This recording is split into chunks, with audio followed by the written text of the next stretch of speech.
Sometimes there's like an omen in the air. Sometimes you just feel it.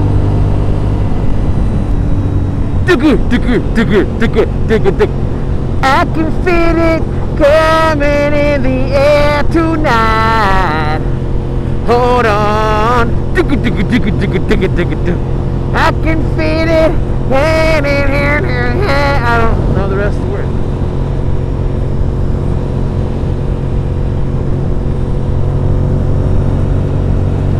And I remember.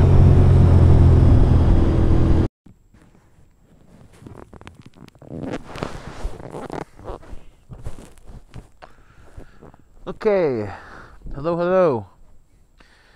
Today we're doing a little bit of gear review. This is my Bilt racing jacket. I purchased this 2.5 years ago. Now, I wanted to do this review is because I've been riding on this jacket for straight 2.5 years, and I really wanted to do a full long-term review on how it holds up over time. I hear a lot of reviews talking about the bad zippers. I haven't had any problems with the zippers, not at all. They've been very reliable. So, why am I wearing my helmet while I'm doing my review? You know what? My microphone is wired, and I don't want to pull it out, so deal with it. Alright, anyway, moving along. This is the Bilt racing jacket. Sold at Cycle Gear. Right now retailing, I think, for $159 on sale. It's Cycle Gear. Everything's always on sale, so it's been a really durable jacket. It's comfortable. The leather it's thin. You're not going to get any kind of amazing protection out of this jacket, but you are going to get more than you would out of nothing, or some squiggly little Icon striker vest that's not really going to do anything for your arms or your shoulders or any of the spots that actually take damage when you go down on a bike. So it's a great way to get yourself into a leather jacket if you can't afford to move up. The next review is going to be on that AGV. Yeah!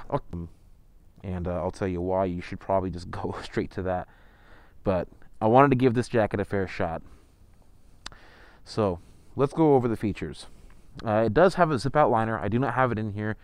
It's somewhere in the house. And the back protector is pretty thin, pretty flimsy.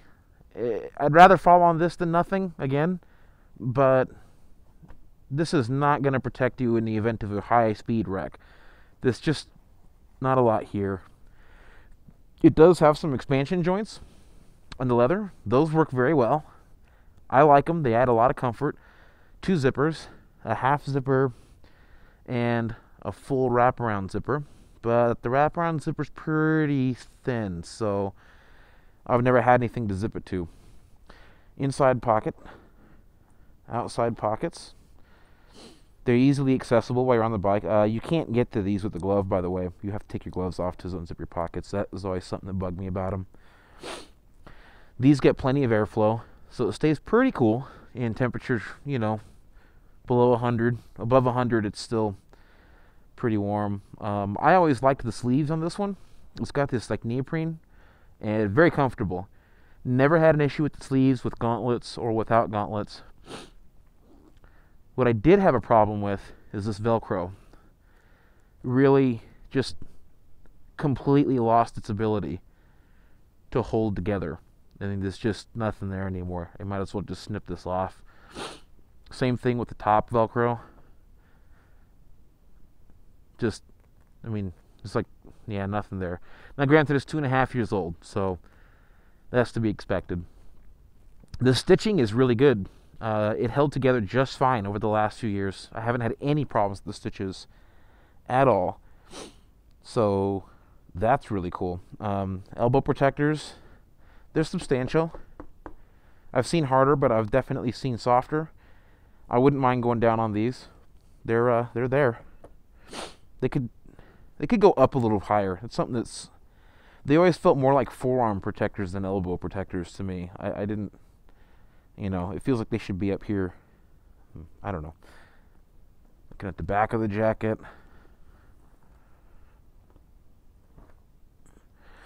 Lots of ventilation. Again, stays really cool. I am not crazy about this design. Just not my style. But it did work for me for 2.5 years. I loved it. It was, I never looked at my back. Everyone else did. Expansion joints at the shoulders made it really easy to maneuver on the bike. I never felt restricted in any way. Again, the stitching, even on like the little tags, the stitching's been great. No problems at all. Nothing's lifting, nothing's tearing.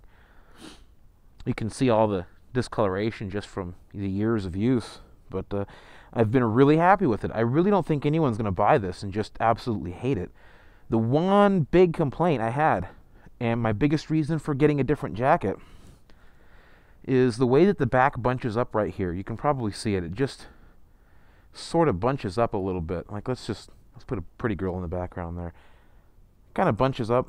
That will push your helmet forward. It'll actually, you'll hit the back of your helmet and it'll tilt it forward where it's coming down on your eyebrows. You only notice it in a full tuck on a aggressive sport bike. If you're on a standard, a sport standard, or a cruiser, you're not going to feel it. But on an aggressive tuck, it's very annoying and gets exhausting because it just digs the helmet right into your eyes. And I'm starting to get a lot more aggressive in my riding since I got the RC, and that I can't handle that anymore. So that was my biggest reason for upgrading. There you have it. Bilt racing, budget, style, durability. Losing points on protection. I think it could be thicker and it could have better back protection. The shoulders are good. Not really. They're kind of flimsy. It's definitely a starter jacket, but it is a good starter jacket. I'm going to give it like 4 stars out of 5. I'm just going to take that last star away for the protection factor. Just the back, it's so flimsy and the leather is pretty thin. So I don't imagine this would hold up very well with a hard wreck. A couple low speeds maybe, but you go down once on this at speed and it's toast. But if it protects you while it does it, hey, you know what? That's what we're all here for. So, signing out.